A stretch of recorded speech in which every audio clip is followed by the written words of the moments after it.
Okay, hello again. Here we go again. I'm Megan. This is all information sourced from the Secretary of State's website, which is the exact language that's going to be mailed to you on or about October 5th. And then I also get some summary and endorsement information from Ballotpedia, which ballotpedia.com.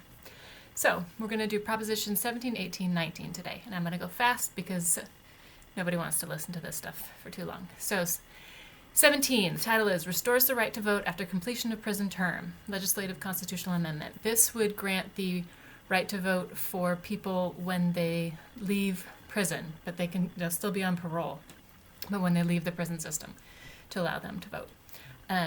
The proponents say that voting is a path toward reintegration, which is the focus of what parole is, and that it's been shown that suffrage for parolees has been demonstrated to decrease recidivism.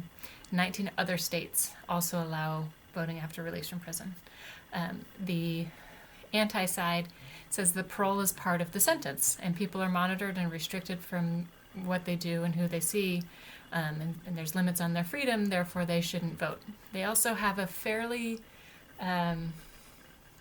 creative argument that I would boil down to is felons are bad guys. So there's that. It is supported by the Democrats, ACLU, the League of Women's Voters. It is opposed by only this one person, State Senator Jim Nielsen. He's a Republican from District 4, which is around Chico. And he's the only person that I could find on record who is against Proposition 17. Okay, so Proposition 18 amends the California Constitution to permit 17-year-olds to vote in the primary and special elections if they will turn 18 by the next general election and otherwise be eligible to vote. This also is a legislative constitutional amendment. And at some point we're going to do a video on why we're changing our Constitution this way. Anyhow, so this basically says that if you're 17 in March, but you will be 18 by November, you can vote in the March election because you'll be eligible to vote in the November election. The proponents say that it's going to increase youth voter engagement and allows the youth to determine what's going to be on the general ballot. So if they're going to vote on what's going to be on the general ballot, they might as well have some control on what that's going to be, particularly if it's something with a primary process for, individuals being voted to office, for instance. It is opposed with the following, this is my summation. 17-year-olds are minors and voting is an adult responsibility. Now, let's just not also forget that you can sign up to the military when you're 17, as long as you don't go till you're 18. Anyway, their other argument is that minors in high school are a captive audience. It's in italics, captive audience to their teachers, and often school bonds are on the ballots. So basically they think that their kids are being indoctrinated at school. Okay.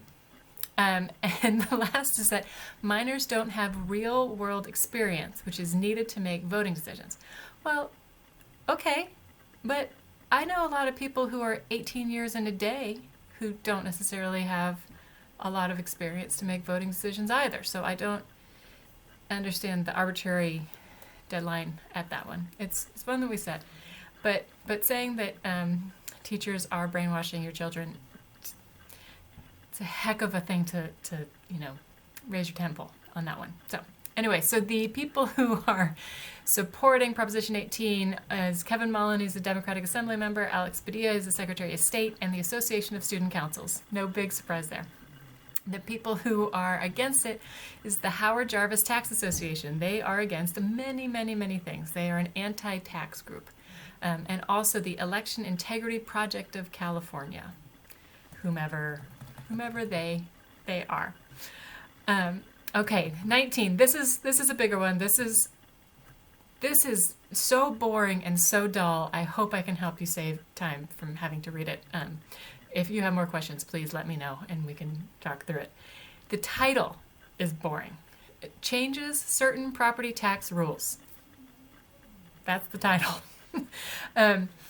Basically what it says is that property tax can be transferred 3 times for people who are over the age of 85, severely disabled, and innumerable times if due to contamination or disaster. So if you think back to the last video when we were talking about Prop 13, Prop 13 sets the property tax rate at the purchase price.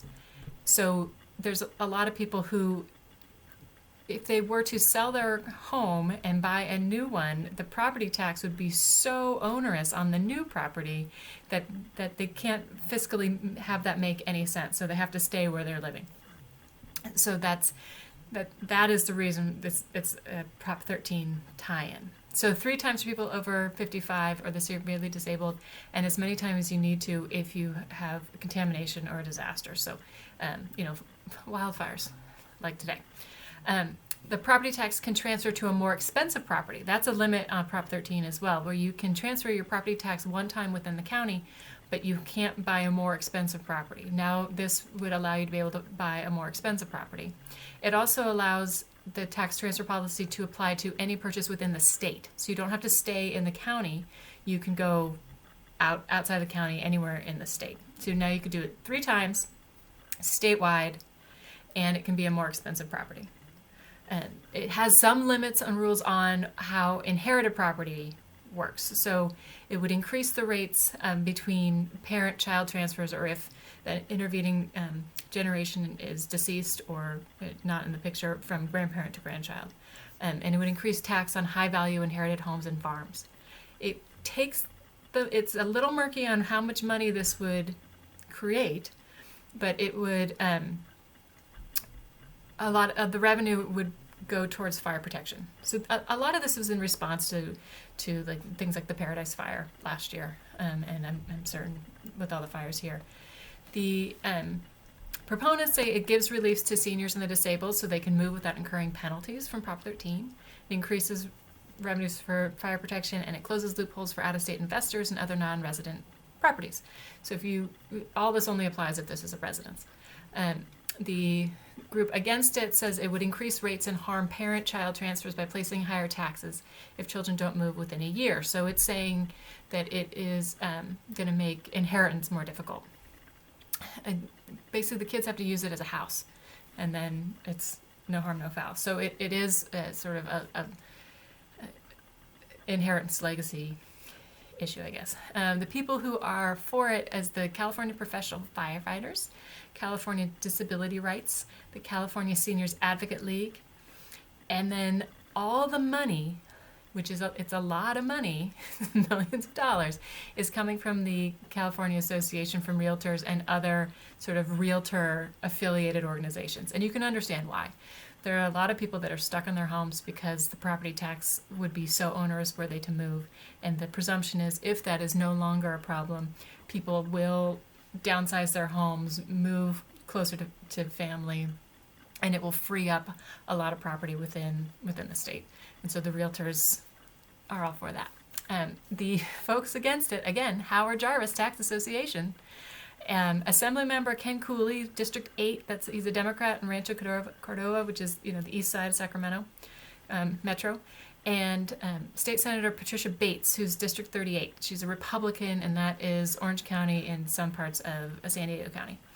So they are the folks that are against it. This is definitely something that's brought on by the realtors, though I have to say I've met lots of people in different neighborhoods, and they would love to not be in their big houses anymore. But for these tax rules, they simply cannot afford to go somewhere smaller. So those are the 3. So 17, voting rights to people on parole. 18, allow 17-year-olds to vote in the primary if they will be 18 by the time of the general election. And the changes certain property tax rules. And I'll let you know if anybody's hiring for a marketer for naming propositions. All right, that's it. Take care, and I'll be back with more coming soon. There's some new ones. Prop 22 is something that I'll probably spend a little bit more time on because it has a lot to do with gig economy, and I know that's a big deal for a lot of you who all live in the Bay. Okay, bye.